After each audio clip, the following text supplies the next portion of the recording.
আমার তো মনে পড়ছে না, আপনাদের কারণ মনে পড়ছে? তোমরা খোঁজ করো। Okay ma'am. ফুলকি একটু শোনো, রোহিতদা আপনিও আসুন।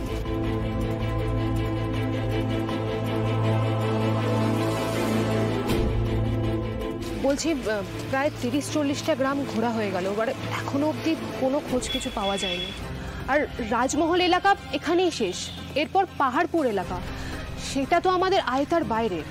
সেখানে যেতে গেলে স্বাগতা ম্যামকে বলে স্পেশাল পারমিশন করাতে হবে। আচ্ছা বলছি কি, পাহাড়পুর এলাকায় নদীর ধারে তাও কতগুলো গ্রাম আছে?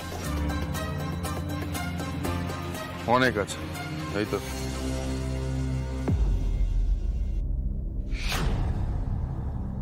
প্রথমে ভুরসুট, তারপর মণিগ্রাম, পান্ডিহি, পাখিচড়া, অনেক অনেক গ্রাম আছে পরপর। আলো পড়ে আসছে।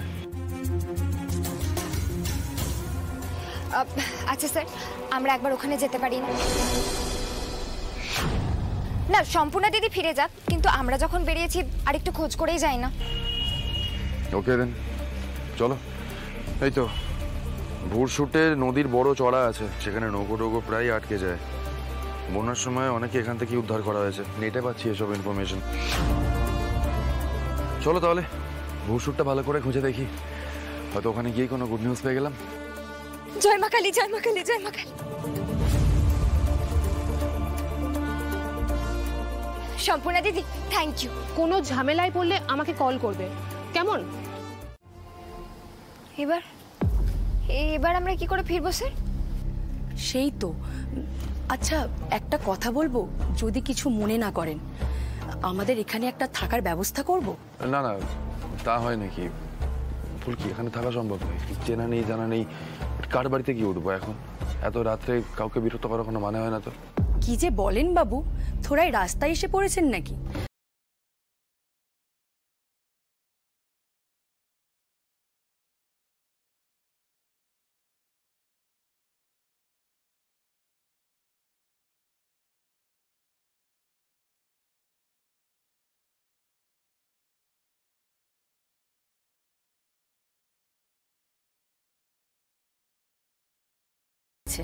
বলছিলাম যে আজকে রাতটা যদি একটু ওনাদের থাকার ব্যবস্থা করা যায় তাহলে খুব ভালো হয়। বলছি আপনারা কোথা থেকে আসছেন? নবাবগঞ্জ। ও নবাবগঞ্জ, সে তো অনেকটা দূর।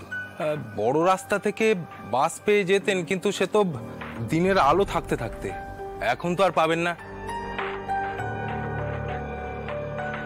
তার উপরে আবার ঝড় জলেরও সম্ভাবনা রয়েছে আজ। আপনারা থেকেই যান। লক্ষ্মী ঠিকই বলেছে, পাশেই একটা স্কুল বাড়ি আছে, ওর চাবিটা আমার বাড়িতে আছে, আমি ওটা এনে দিই।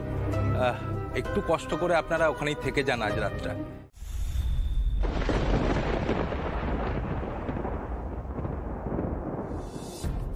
আজ রাতটুকু কষ্ট করে এখানেই থেকে যাও।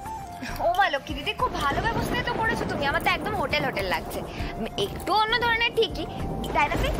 একদমই লক্ষ্মী, তোমাকে অনেক অনেক ধন্যবাদ। ও মা, এ কথা কেন বলছেন? আপনারা বিপদে পড়েছেন আর আমি এতটুকু করব না? আচ্ছা আপনারা বসুন, একটু মুখে দেওয়ার মতন খাবার আনি। গরিবের জায়গা, সামান্য কিছুই জুটবে দাদা।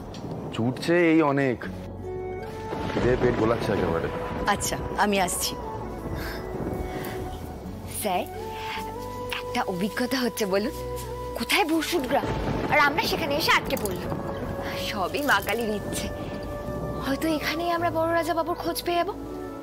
আচ্ছা স্যার, হয়তো মা কালী আমাদের তার জন্য এখানে আটকে দিয়েছে, তাই না? হ্যাঁ হতেই পারে, অসম্ভব নয়। তবে আমি এখন এটা নিয়ে আর ভাবছি না মানে অত সিরিয়াসলি আর এই বিষয়টাকে নিচ্ছি না।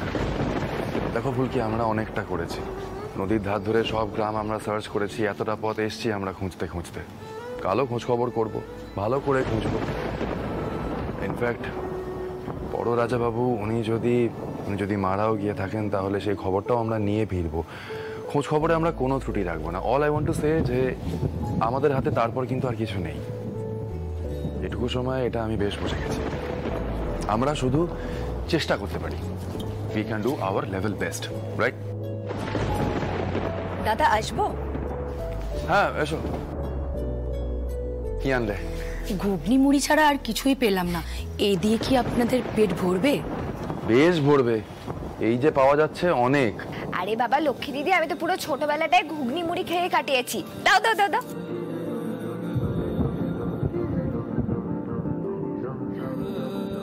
ভালো হয়েছে স্যার, খেয়ে দেখুন খেয়ে দেখুন। যাক বাবা, তোমাদের যে ভালো লেগেছে এটাই অনেক বড় কথা। এবার আমি আমার ঘরে যাই, আমার বর আজ রাতে ফিরবে। আর নৌকা নিয়ে বেরিয়েছিল তো। তোমার বর বুঝি নৌকো চালায়? হ্যাঁ গো, মাল নিয়ে যায়, আজ রাতেই ফেরার কথা। আচ্ছা তোমরা খাও, কাল সকালে গাড়ির মিস্ত্রি নিয়ে আসবো, আর ওখানে জল রাখা আছে।